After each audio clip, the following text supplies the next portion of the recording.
내가 먹는 것이 곧 너다라는 말이 있습니다. What you eat, who you are 이렇게 표현을 합니다. 음식을 섭취하는 것이 영양학적으로 그 사람의 체질을 만들어 간다면 이 음식을 공유하는 것으로서 한 집단이 가진 문화와 정체성이 형성되기도 하는 것을 보게 됩니다.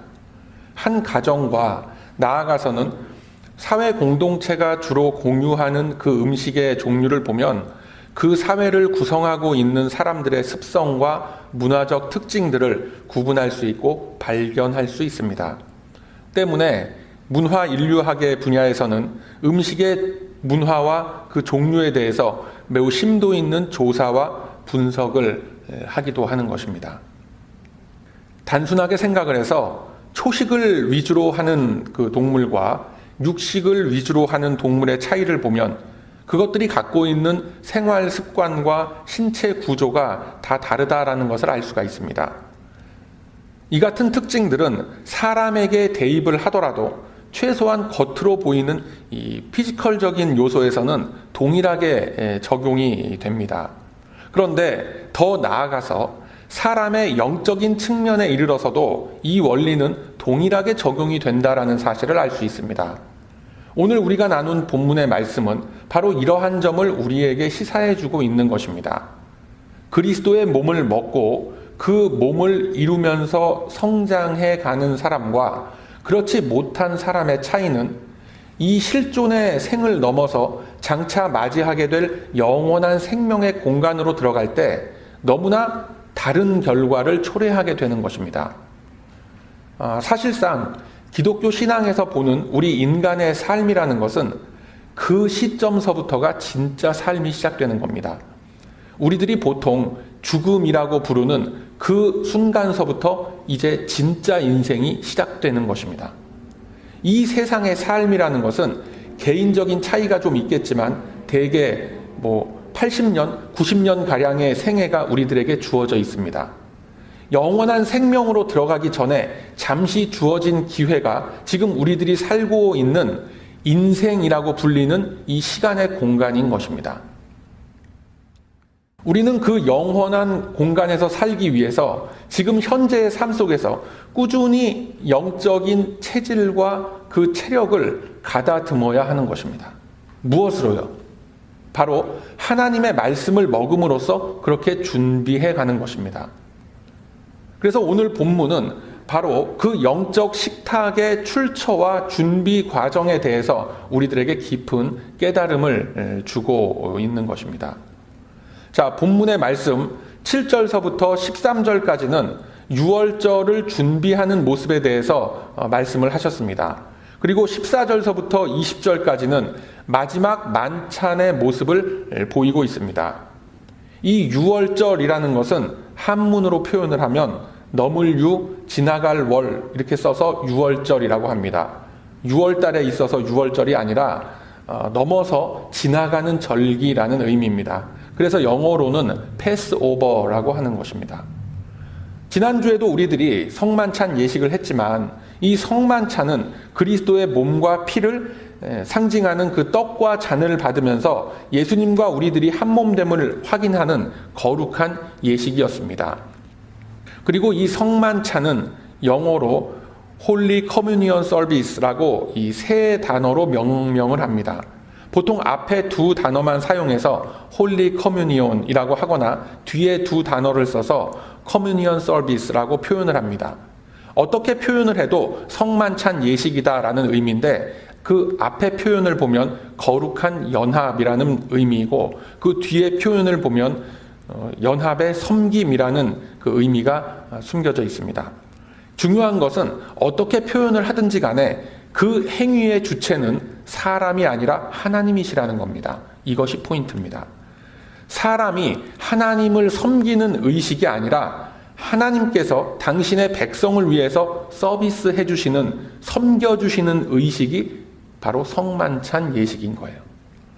예배도 마찬가지입니다. 하나님이 우리를 섬겨 주시기 위해서, 만나 주시기 위해서 이 교회 가운데에 임재하는 그 영적 행위 속에 내가 부르심을 입은 것, 그것이 이 예배 가운데에 내가 참여한다라고 말하는 겁니다. 그래서 예배와 성만찬의 시간을 통해서 우리는 하나님의 임재 안에서 그분의 말씀을 먹는 영적인 식사, 영적인 연합의 시간을 갖는다라는 것을 꼭 기억하시길 바랍니다. 그렇다면 이것들의 근거와 그 출처가 어디란 말인가라는 의문이 들죠. 주님은 구약의 유월절 절기를 지키는 모습을 통해서 이제 신약시대의 성만찬이 우리 성도들에게 어떤 의미가 있는지를 보여주고 계신 것입니다. 유월절이라는 절기는 출애굽 당시의 상황 속에서 유래된 겁니다. 모세는 하나님의 여러 가지 심판들을 이 애굽의 바로 왕에게 전했지만 바로 왕은 모세의 말을 듣지 않습니다. 이제 10번째 재앙으로서 동물부터 사람에 이르기까지 애굽의 모든 처음 난 것과 장자를 죽일 것이다 라고 선포합니다. 그리고 이스라엘 백성에게는 이 엄청난 재앙을 넘길 수 있는 비법으로 각 가정마다 어린 양 한 마리를 잡아서 그 피를 문설주와 문지방에 발라놓으면 그 끔찍한 재앙이 그곳을 피해서 넘어갈 것이다 라고 알려주죠. 유대인의 달력으로 니산월, 그러니까 지금 우리가 사용하는 태양력으로는 4월 달입니다. 이 니산월 14일 저녁에 양을 잡아서 그 피를 바르고 그 밤에 그 고기를 구워서 무교병과 쓴나물과 함께 먹어야 하는 것입니다. 그냥 먹는 것이 아니라 허리에 띠를 띠고 신을 신고 지팡이를 짚고 급히 먹으라고 했습니다. 그리고 남은 음식은 모두 불에 태워서 없애버려야 하는 겁니다. 그럼으로써 그날 밤에 애굽 전역에 내렸던 이 장자의 재앙을 이스라엘 백성들은 피할 수 있었고 하나님께서 경고하신 것과 같이 애굽의 모든 처음 난 것들은 모조리 죽임을 당하게 됩니다. 이 엄청난 재앙을 겪은 바로 왕은 결국 굴복하게 되고 이스라엘 백성들은 마침내 출애굽의 대장정 속에 이르게 된 것입니다. 이 사건으로부터 유월절이라는 절기가 비롯된 겁니다. 즉 유월절은 하나님께서 당신의 백성들을 구원하시기 위해서 실존의 역사 속에 어떻게 개입하고 계신지를 이 구약의 말씀 속에서 가장 극명하게 드러낸 역사적 절기가 되는 것입니다. 그리고 이스라엘이 출애굽이라는 민족적인 구원을 얻게 계기가 된 가장 큰 사건이 바로 이 사건입니다. 그리고 이 출애굽의 사건은 이제 신약 시대로 와서 하나님의 부르심을 입은 거듭난 성도들의 그 새로운 인생 앞에 가장 가까이 비유가 되는 큰 사건이기도 한 것입니다. 이제 유월절의 피를 넘어서 홍해를 건넌 이스라엘 백성들 앞에는 가나안 땅이 코앞에 놓여 있습니다. 한 닷새 정도 열심히 걸으면 당도하는 그 땅을 눈앞에 두고, 그러니까 약 110마일가량 되는 가나안 땅을 앞에 두고 하나님은 40년이라는 시간에 걸쳐서 그 광야를 뱅뱅 돌게끔 하셨습니다. 이렇게 멀고 험난한 여정을 주신 하나님도 참 대단하지만 그곳에 순종해서 그 광야를 뱅뱅 돌면서 따라다닌 이스라엘 백성들도 대단한 사람들인 겁니다. 여러분, 우리가 어디 여행을 가는데 급하게 도착해야 할 그 목적지가 여기서부터 한 샌디에고 정도인데 어디를 먼저 출발을 하냐면 라스베가스를 먼저 가서 라스베가스를 거쳐서 유타주의 그 솔트레이크 시리까지 올라갔다가 콜로라도의 후버댐을 거쳐서 다시 애리조나로 내려와서 애리조나 세도나를 거쳐서 8번 웨스트 타고 쭉 샌디에고로 향한다라고 한다면 그게 얼마나 그 거리가 멀고 비효율적인 시간 낭비에 돈 낭비겠습니까? 그런데 그렇게 먼 길을 하나님은 명하셨고 이스라엘은 따랐습니다. 그럼 왜 그렇게 멀고 비효율적인 일을 하게끔 하셨겠습니까? 불순종에 대한 심판의 과정으로서 이해하시는 그런 분들도 계신데 그것은 성경을 좀 율법적으로 매우 단편적으로 이해하는 좀 저급한 수준에서 나오는 해석입니다. 하나님께서 이스라엘에게 허락하신 광야의 삶이 의미하는 것은 삶 속에서 하나님의 은혜가 어떻게 임하는지 직접 체험하고 경험해 보라라는 것입니다. 아니 출애굽의 과정을 통해서 이미 다 보고 겪고 다 듣고 하지 않았는가라고 생각할 수도 있을 겁니다. 그러나 그것은 이스라엘을 애굽에서부터 꺼내시기 위해서 애굽의 바로 왕을 굴복시키기 위해서 베푸신 기적들이었습니다. 바로 왕에게 보여주기 위한 기적이지 이스라엘의 신앙을 위한 것은 아니었던 것입니다. 이제 그 10가지 재앙의 과정을 거치고 난 후에 더 이상 외적으로부터의 핍박과 탄압은 거의 없다고 해도 과언이 아닌 상황까지 하나님은 인도해 주셨습니다. 더 이상 이스라엘을 뒤따라오는 애국 군대는 없습니다. 그러나 이제부터 가나안을 입성하기 전까지의 그 과정을 버티고 견뎌내는 것은 전적으로 주 안에서 자신과의 싸움이다라는 것입니다. 그것을 버텨내야 하고 그것을 이겨내야 하는 겁니다. 그래서 하나님의 은혜로서 6월절의 피를 넘었다라고 한다면 더 이상 앞에 펼쳐진 그 광야를 두려워하지 말라라는 것입니다. 출애굽을 시켜주신 하나님께서 그 광야인들 인도해 주시지 않으시겠는가? 더 나아가서는 오늘 있다가 내일 아궁이에 던져지는 들풀도 하나님이 이렇게 입히시거늘 하물며 너희일까 보냐 이 믿음이 적은 자들아 라고 하셨던 것입니다. 우리 주님은 광야로 표현되는 이 삶의 고통들, 인생이라는 이 시간의 공간을 견디고 넘어서지 못한 채 그냥 가나안에 무혈 입성하는 것은 없다라는 것을 가르치고 계신 것입니다. 여러분, 광야에 던져진 이스라엘 백성들은 다들 미래를 알 수 없고 불안하고 초조합니다.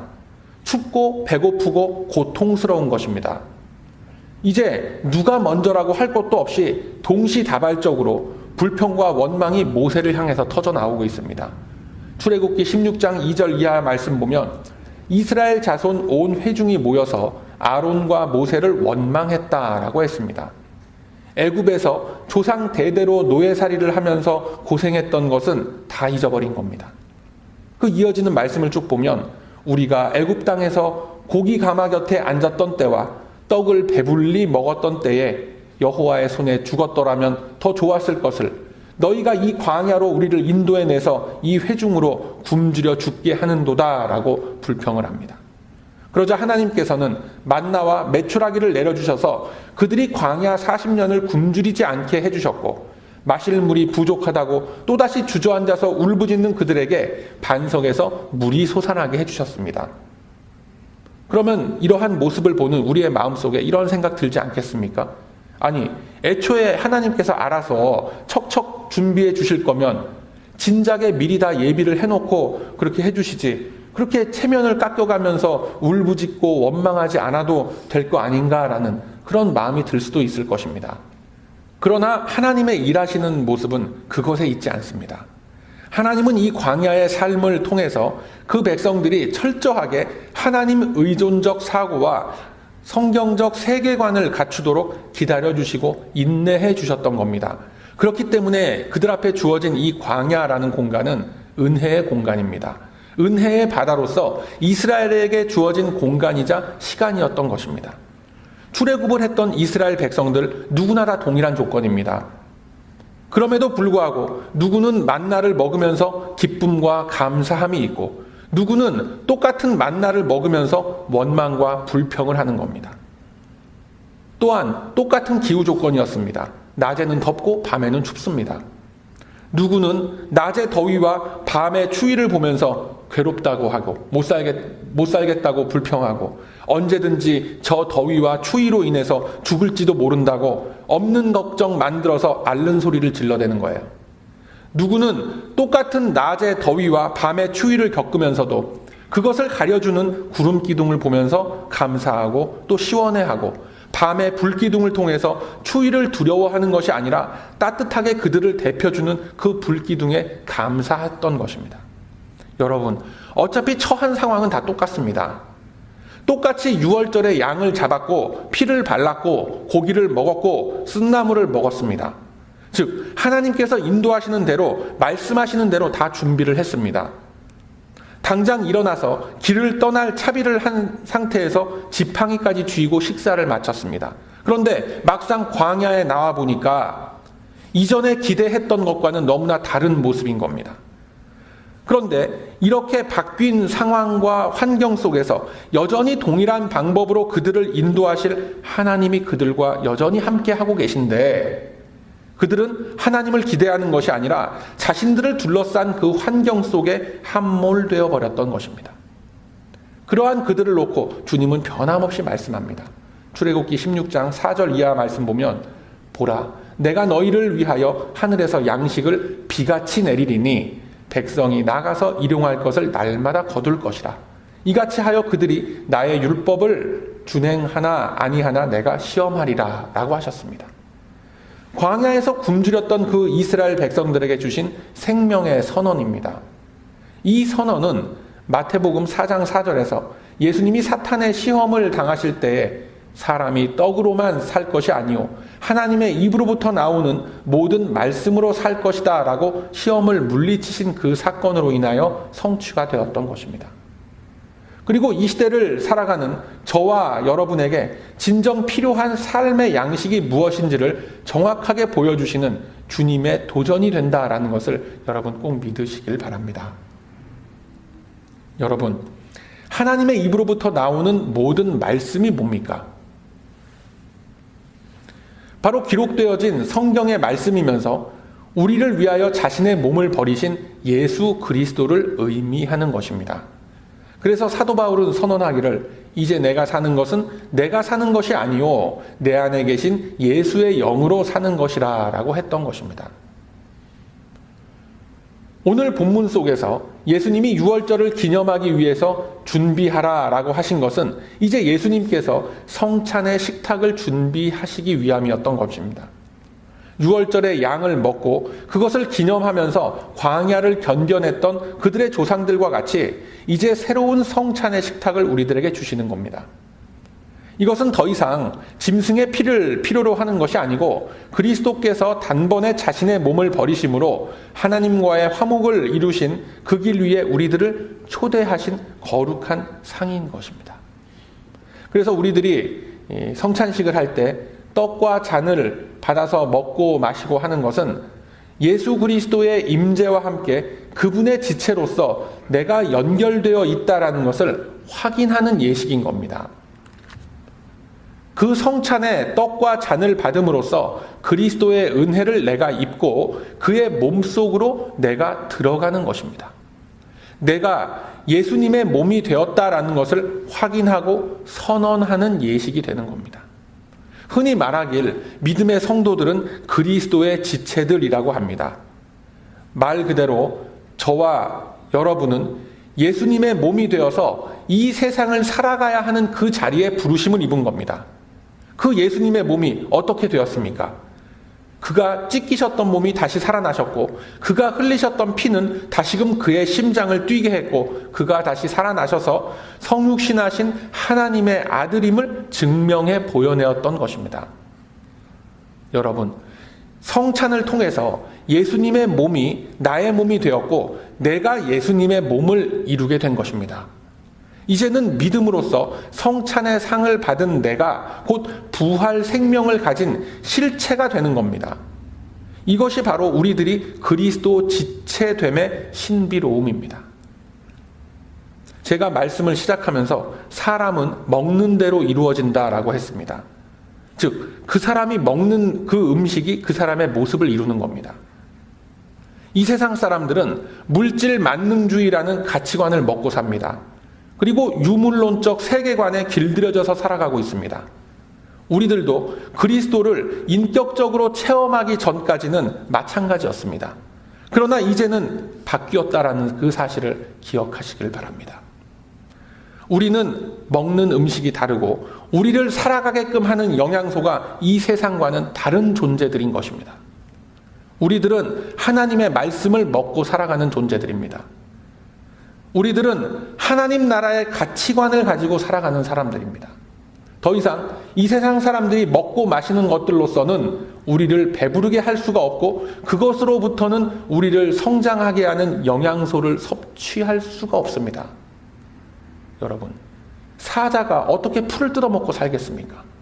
저와 여러분은 완전히 변화된 존재다라는 이 사실을 꼭 기억하시길 바랍니다. 이제 우리에게는 더 이상 버리고 나온 그 애굽의 고기와 애굽의 빵은 뒤돌아볼 필요가 없는 겁니다. 그것들은 이미 다 유통기한이 지나서 쓰레기통 속에 다 버리고 우리는 나온 겁니다. 그걸 왜 뒤돌아보면서 아쉬워들 합니까?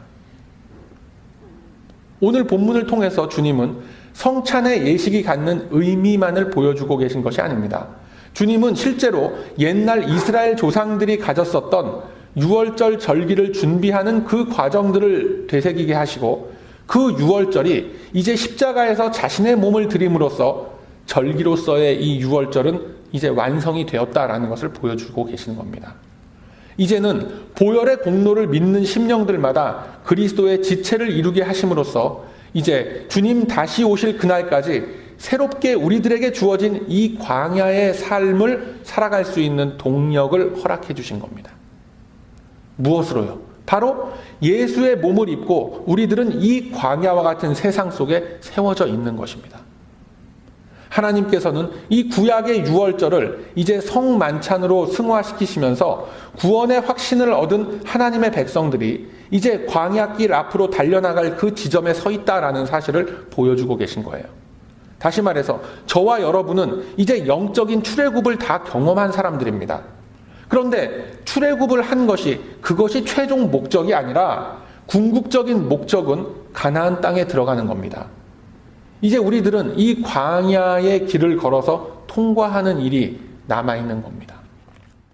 우리들은 이미 그 길 위에 부르심을 입었지만 완전히 도착해 있는 것이 아닙니다. 그 과정 속에 있는 거예요.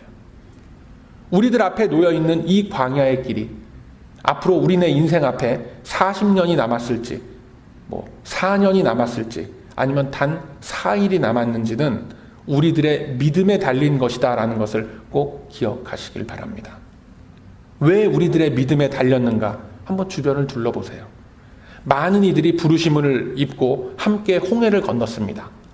홍해를 건널 때만 해도 즐겁고 기쁘고 신바람이 납니다. 이제 불과 몇 걸음만 떼면 가나안 입성이 될 것 같고 이제는 애굽으로 대표되는 지나온 인생들, 나의 지나왔던 모든 그 시간들, 모든 원망과 분노와 슬픔과 좌절과 실패의 시간들은 더 이상 내 인생 앞에 나타나지 않을 것이다 라고 기대를 합니다. 당연한 거죠. 나쁜 것이 아닙니다. 앞서 말씀드린 것과 같이 우리들은 그리스도의 몸을 이루고 이 광야의 길 위에 서 있는 겁니다. 내가 가는 길이 아니라 내 안에 있는 그리스도의 영으로서 함께 걷는 길입니다. 그런데 이 믿음이 식어버리면 아주 짧을 것만 같았던 그 광야의 길은 갑자기 상상할 수 없는 시간으로 확 늘어나게 되는 겁니다. 똑같은 광야의 길을 걸어도 누구에게는 이제 곧 가나안 땅에 입성하게 될 기대감을 주는 가벼운 발걸음이 될 것이고 누구에게는 고통과 고난의 짐을 짊어지고 마지 못해서 어거지로 끌려가는 고통과 괴로움의 길이 되는 것입니다. 여러분, 우리 조상들이 지내왔던 그 역사는 우리네 인생 속에서 그대로 반복됩니다. 우리들은 애굽 땅에서 탈출한 이스라엘의 조상들을 보면서 참 답답하게 여길 때가 많습니다. 왜요? 우리는 이미 그 결과를 알고 있고 다 보고 있기 때문에 그렇습니다. 그런데 그들이 곧바로 모세와 아론을 원망하면서 하나님께 불평을 쏟아낸 것과 같은 그 모습이 바로 지금의 나의 모습이다라는 것은 미처 인식하지 못하고 있는 겁니다. 인생의 시간을 지나가면서 우리들은 그 순간순간들을 참고 견뎌내지를 못합니다.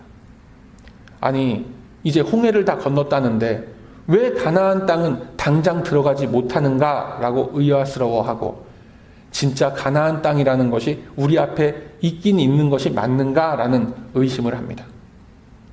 하나님께서 피의 유월절을 은혜의 성만찬으로 성취시켜 주신 것과 같이 이제는 내가 직접 그리스도의 몸을 이룸으로써 우리의 삶 속에 시온의 대로가 이루어 나아가야 한다라는 것을 기억하시길 바랍니다.